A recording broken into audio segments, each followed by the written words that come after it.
Okay, so let's solve the following problems. We have here 17 problems for your flywheels, okay? So, now for number 1, a machine is to punch 28 mm diameter ng hole from a 20 mm thick plate having an ultimate shearing strength of, so SUS for 20 MPa. The flywheel is to be designed with a mean diameter of 1.2 meters, so dm, the maximum operating speed of 220 RPM. So pag sinabing nominal, optimal, maximum, okay, average yan. And coefficient of fluctuation is 0.12. Okay? The flywheel sabin arm weighing may be taken before times its thickness. So find the flywheel weight required in kg. So magmula tayo dun sa energy of punching. Okay? Tapos yung KE, may binigay ka na mga average dyan. May CF. Okay? So lista mo yung mga alam mo formula na dinerive natin kanina. Okay? Pwedeng yung KE is equal to M divided by 2 pi dm squared, parenthesis yan, N2 squared minus N1 squared. Okay. So saan ako solve muna dyan? Medyo mahirap, mahaba yung solving. Saan ako magsisimula? So I'll take muna na yung weight ng hub and arms is 4 times of the weight of the rim. Okay? So, equal yan sa WR times 4. Okay? Doon ako mula sa KE. So, pwede na natin siyang isolve. So, note for the cancellation of units. Medyo complicated na yung cancellation of units pagdating ng flywheel. Okay? So, solving, yung ating so solve natin number 1. Yung mga alam mo, ilista mo lahat ng formula. Okay? So the energy of the punch, that is equal to 1/2. Okay? 0.5. Yung force that is applied, thickness of the plate. But there is a problem there. Yung force hindi given. Okay? Diba force, saan natin makuha? From the ultimate stress. Ultimate stress is equal to force divided by the area. Okay? SUS. So, S times A. Palitan natin yung force. Okay? So, SUS times yung area na binigay ko. Area ng hole. Pi, diameter of hole, thickness of the plate. Kaya magiging thickness of the plate is squared. Okay? Kung makikita mo, yan na yun. Anong hahanapin mo dyan? Okay? So, the energy of the punch is equal to your KE. So, 0.5, SUS mo dyan is 420 MPa. Convert mo na agad. Pi, the diameter of the hole is 28 mm. Okay, 28 mm yan.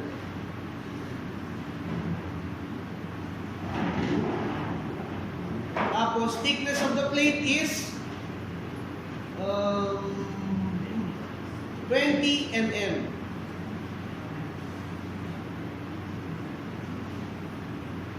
Hindi ko na ilagay si 28 ha, yung mm.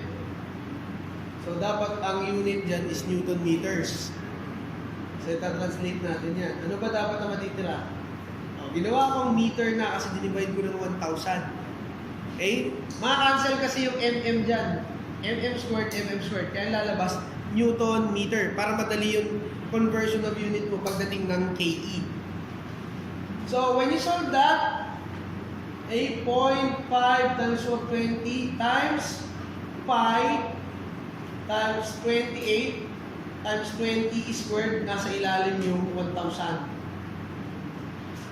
You store the value kung ano mang alphabet yung gusto nyo. You may solve it. So you may have it on your calculators. So the answer is 7,389.025921. I will store it with alpha A. Okay? Ayan. Sulat natin.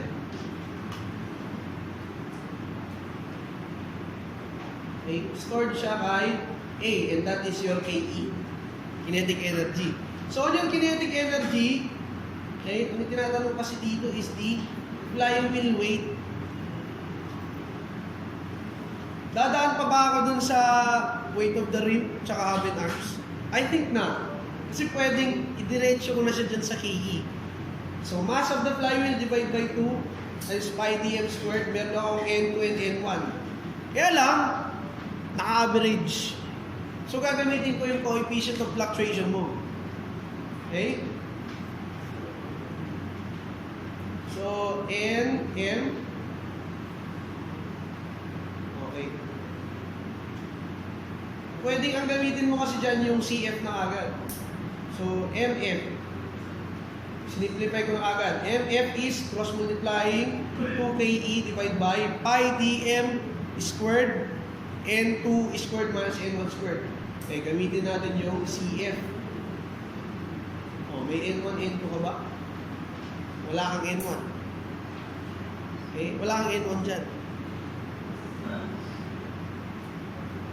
Pwede ko i-solve yung M1, ay yung N1. Saan ko pwede i-solve yung N1? Doon sa average. Okay? May binigay na average mo dyan? Wala.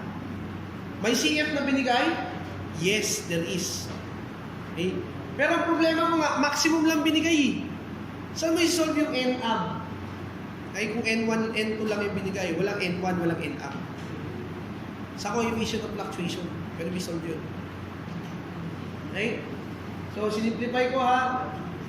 That will be KE divided by CF and ab squared. Okay? Simplify natin. CF is equal to N2 minus N1 or plus N1. Plus ba? Minus dapat. Minus N1 divided by N ab. Yeah. So, N2 lang binigay. So, N2 plus N1 over 2. So, simplify natin CF. CF is N2 minus N1 divided by N2 plus N1 divided by 2. So, iakit ko yung 2 sa taas. So, CF mo ngayon is equal to 2 N2 minus N1 divided by N2 plus N1. I can now solve for N1 algebraically. Okay? Sir, shift solve. Ay, hindi pwede shift solve. Kaya solve yan manually. So, CF is 0.12 2 times 220 ata. 220 minus N1 divided by 220 plus N1. Okay, cross-multiplying. May 0.12 times 220. Simplify nyo na lang. Plus N1. Okay? Equal to 220. Magiging 440 na. Minus 2N1. So, ilipat natin yung 440 sa kabila. Ilipat natin yung 0.12 N1 sa kabila. So, 440. So, 2 plus yan. Ayan, 2 plus 0.12. 0.12 N1. 0.12. Parenthesis N1. Equal to 440 minus 0.12 times 220. Tapos, i-divide natin both sides by 2.12. So, you'll arrive with N1. Nakuha ko na si N1. So, N1 is equal to calculating the value of N1. So, 440 minus 0.12 times 220. Aba ng problem na yun talaga, yung number 1. 2.12. Okay. So, the answer is, kunin niyo yung buong value. Okay? So, 195.0943. Okay? Newton, RPM pala, Newton tuloy. N1 na yan. Pasok nyo ngayon doon. sa KE para makuha nyo yung kanyang mass. Okay? Mass of the flywheel. Pwede naman dun sa NM, CF, NUp. Una, kuha mo na NUp. Okay, maraming paraan. So, balik tayo. NF is equal to 2 KE. CF, NUp. Okay, yung ginawa ko. So, KE is, yung nakuha mo kanina, nakastore kay A. 7389.026 Newton meter. Kailangan may yung kilogram yun ha. 0.12. Tapos yung end up natin is 220. 220 minus 195. Oh, ginawa kong seconds kagad.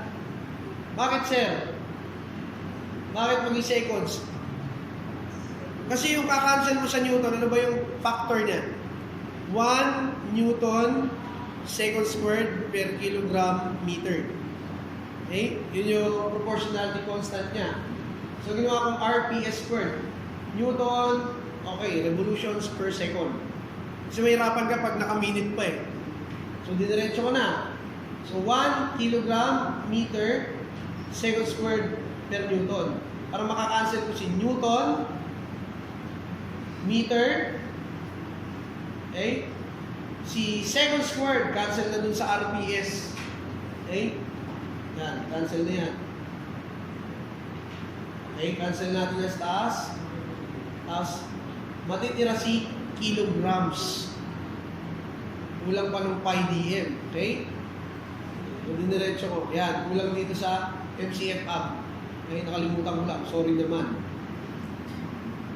So, pi dm squared, kaya nagtataka ako, bakit wala akong makancel na meter? Nadoble yung meter eh, kaya hindi makancel kagad yan. Okay? Let us erase muna, tapos ayusin natin. Erase muna natin siya. And let us delete. Okay, i-rewrite natin.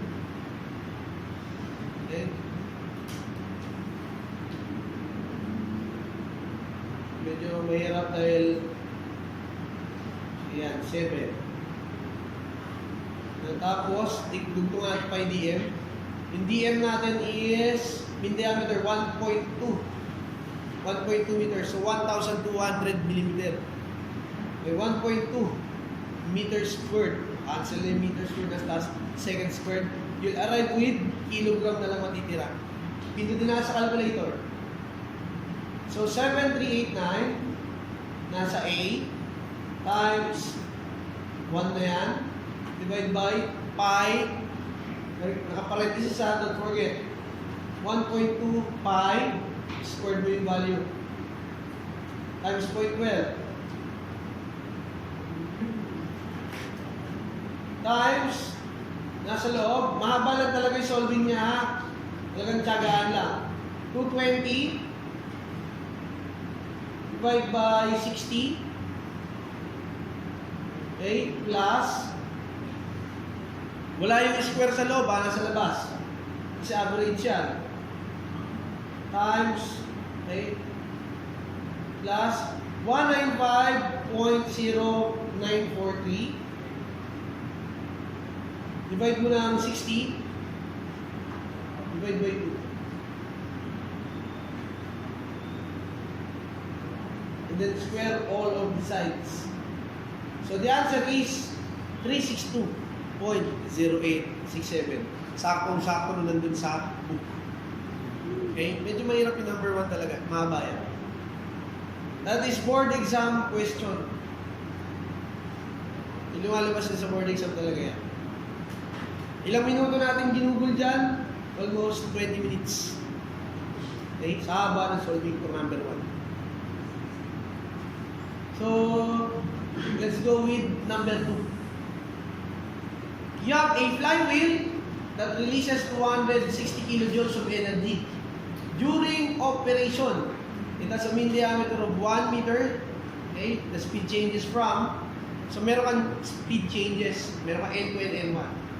Okay? The weight of the arm and up is 12% of the rim weight. Okay, the material density is 0.2 kg per cm cube. Calculate the width of the rim if the thickness is 10 cm. So, saan tayo muna pupunta?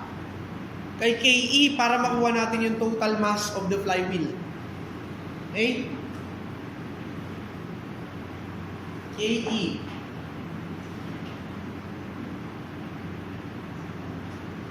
Weight of up and arms is 12%. 0.12 ng rim weight. Okay, take note of that. Yung rim weight is density ng material times pi dm b thickness of the plate. Okay? So, solve na rin. So, weight of the flywheel is weight ng rim plus weight ng hub and arms. So, mangyayari kung 0.12 siya ng weight ng rim, that will be weight of the flywheel is 1 plus 0.12 ng weight ng rim. Solving for number 2. Doon muna tayo sa KE. KE, energy of the punch, or KE is equal to 260 kilojoules. Ano ba yung kilojoules? Kilonewton meter. Dapat yan naka-Newton meters. Okay? So, KE is 260 kilojoule equal to mass of the flywheel divided by 2. Pi dm squared. N2 squared minus N1 squared. Okay? So, mass ng flywheel yan. Yan ang problema mo. So, MF is equal to 2KE cross multiplying ulit yan. Walang kamatayang 2KE. Pi dm squared.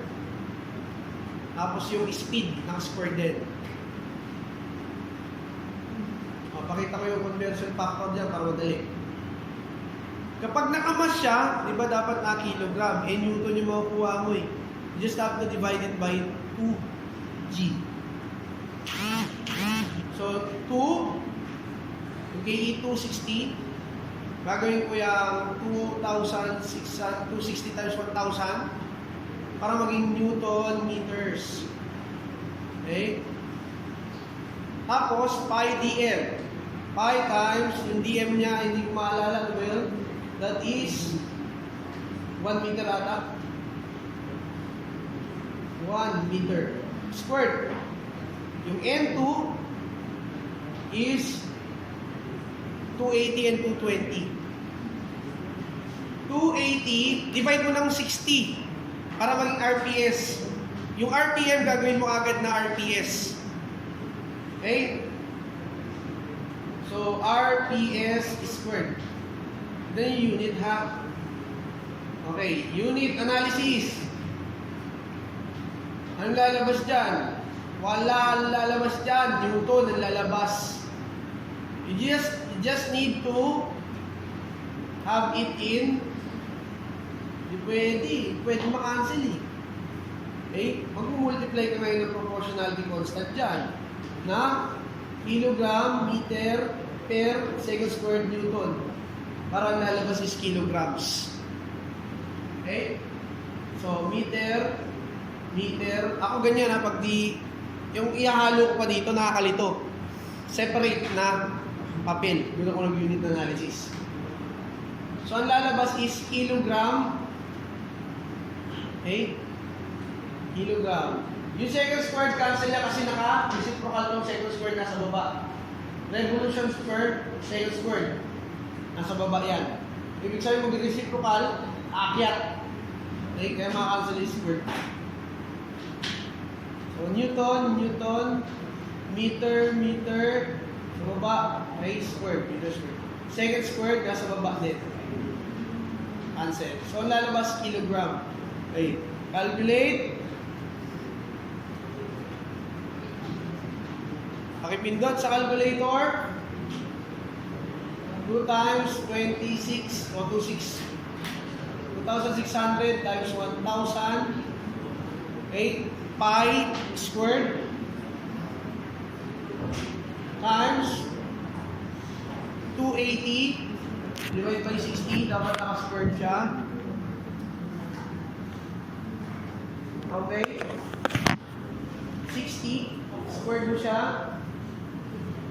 Okay, mali. Delete natin. Okay, naka-squared minus 220 divided by 60.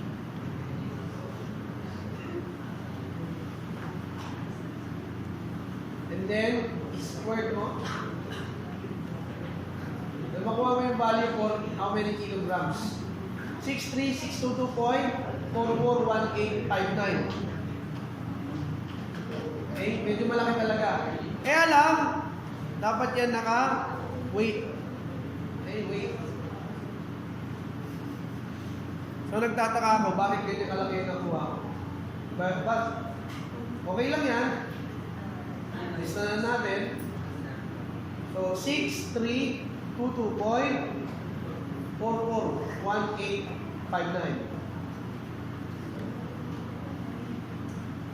Uy, walang 5 ha. Nakalimutan yung 5. Ayun, 5 na. 1859. 189 na lang. Kilograms. Hindi pa yan yung final answer ha. So, kukunin pa natin yung width of the rim. Eh, meron na tayong weight ng flywheel. Okay. Kukunin muna natin yung weight ng rim. Okay lang? Weight ng rim muna tayo. So, weight of the Haven arms is 0.12 ng weight ng rim. So, i-divide ko na ngayon yung weight ng flywheel ng 1.12 para makuha yung weight ng rim. Ang haba niya 1 to 3 na yun. Weight ng rim plus 0.12 ay 1.12 yan. Okay, weight ng rim, it will be density times pi dm bt. Ang kinukuha natin is the width. Okay? Ayan, width of the rim. Hindi thickness ha. Namalik mo na lang tayo yung rim. Okay.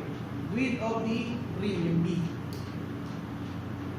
So, weight ng flywheel is 1.2 ng weight ng rim. So, you can solve for the weight of the rim. Weight ng flywheel, 1.12 times pi dm bt. So, B is equal to weight ng flywheel divided by 1.12. Okay? Times pi dm bt. Okay. Kulang ng density, hindi ko na ilagay. So, 6322.419 kg. 1.12 pi dm. Mean diameter is, I think, parang 1 meter. Okay? 1 meter. Alagay yun. 1 meter times T, thickness of the plate, yung density pa. Kaya lagay mo na. Ang density binigay dyan is 0.02 kilogram per cubic meter. Centimeter. Okay. Tapos yung thickness of the plate is 10 cm. So, gawin ko ng meter. So, 10 divided by 100. Okay? Or 0.1. Meter. Meter yan. Okay? So, gawin ko ng 100 cm. Para cm din yung lalabas. Kilogram, cm, dalawa lang mababawas. So, aangat yan. B is equal to how many cm? Ayan, cm siya. Calculator natin. Pindutin. Calculator. Yan. 6322.4419 divided by 1.12. times pi times 100. 0.2 times 100 din. Uy, 100, kalimutan ko. Divide ko na 100. So, 89.84. Check na natin kung tama. CM. Check natin kung tama. Ayun, 89.84 CM. Basic lang yan. Kaya-kaya nyo. Okay? So, ito. May clean solving. A flywheel is designed to punch 18 holes per minute. So, meron ka number of holes. It is used to punch 2.5 inch diameter hole from a steel plate of 1 1/2 inch thick. Ultimate ceiling of the plate is 260. O, the PET, power of punching, PET yan. 0.5 ASUS pi d pi d diameter ng hole. DM yan ha, H yan. Diameter ng hole times H yan. H. Thickness of the plate is squared divided by the time it is needed to punch. So ano yung time dyan? Ano yung time? Per minute. Not per minute. Okay, or 13. Number 3. So, E over T. Lista ulit natin yung formula para hindi ka nakakalimut. Lagi mo ililista ang formula habang nag-solve ka. Hindi makakalimutan na yan. Okay? So, saan mo yung multiply yung 18? Nasa taas o nasa baba? 18 holes per minute. Nasa taas. Kasi yung baba, minute eh. Time. So, power, 0.5 SU is 260 Newton millimeter squared. Pi, diameter of the hole is, tama ba yung pagkakaalala? 260 and 8, tama? Tapos pi, 2.5 inch. Okay? Times, gawin natin mm. 25.4 mm every 1,000 millimeter. Ano 1,000? Per 1 inch, every 1 inch.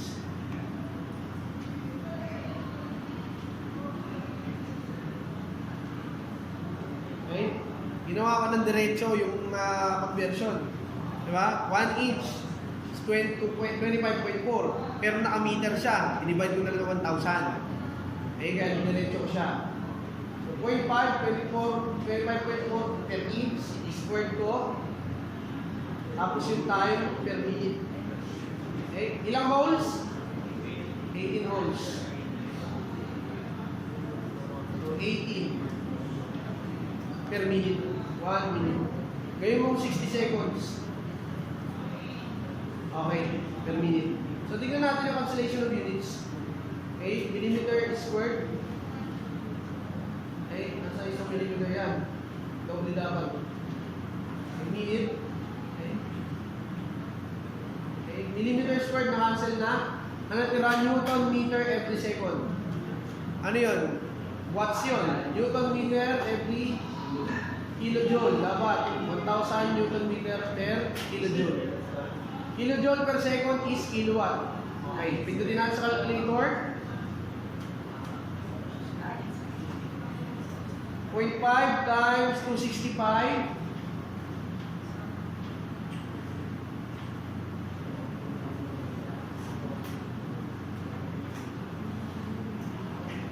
2.5 times 25.4 divided by 1,000 times 0.5 times 25.4 squared times 80. Wala pa yung 260 ah. Okay. So 60,000. O, wala yung 260 dyan. So nalimutan natin yung multiply mo 260.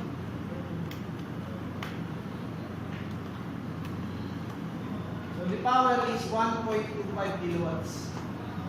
Tignan natin kung tama. 1.25 kilowatts.